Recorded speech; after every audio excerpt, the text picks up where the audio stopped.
Once or twice a week, every week for the whole month, we would go to Doris Ranch. We were able to talk about all sorts of survival skills. We'd go there and there would be someone who was teaching. In my class, I learned all about how to correctly use all sorts of survival gear, along with how to prepare for natural disasters. And then we also learned things such as how to set like a sprained ankle, what to do if someone's going into shock. We learned how to sharpen knives, how to be safe with knives.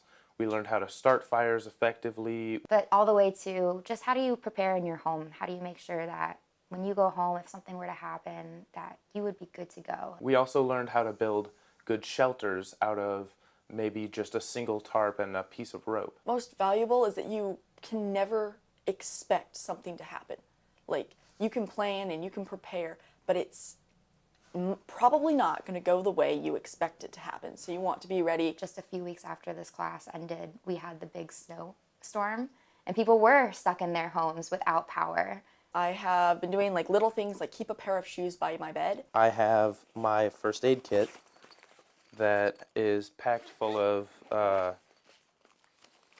it has antiseptic towels. And I keep like an emergency go kit like in reach of my bed so that if something happens, I can get out of my window and have gear. And my family has like a meeting place. I have toothbrush, toothpaste, I have a set of gloves and a garbage bag, and then I have a couple of Ziploc bags. We can make school something more than just being in a classroom all day, and to offer students an opportunity to use their hands and their bodies and to move and to be a part of the world outside of this class. I think that learning hands-on is, it's really important for learning skills like these. So we were able to give PE credit by being outside on a regular basis, but we were also able to offer language arts credit through this course by having students record their experiences and write reviews for the different hikes that they went on and perform research projects. And knowing the basics of using your surroundings as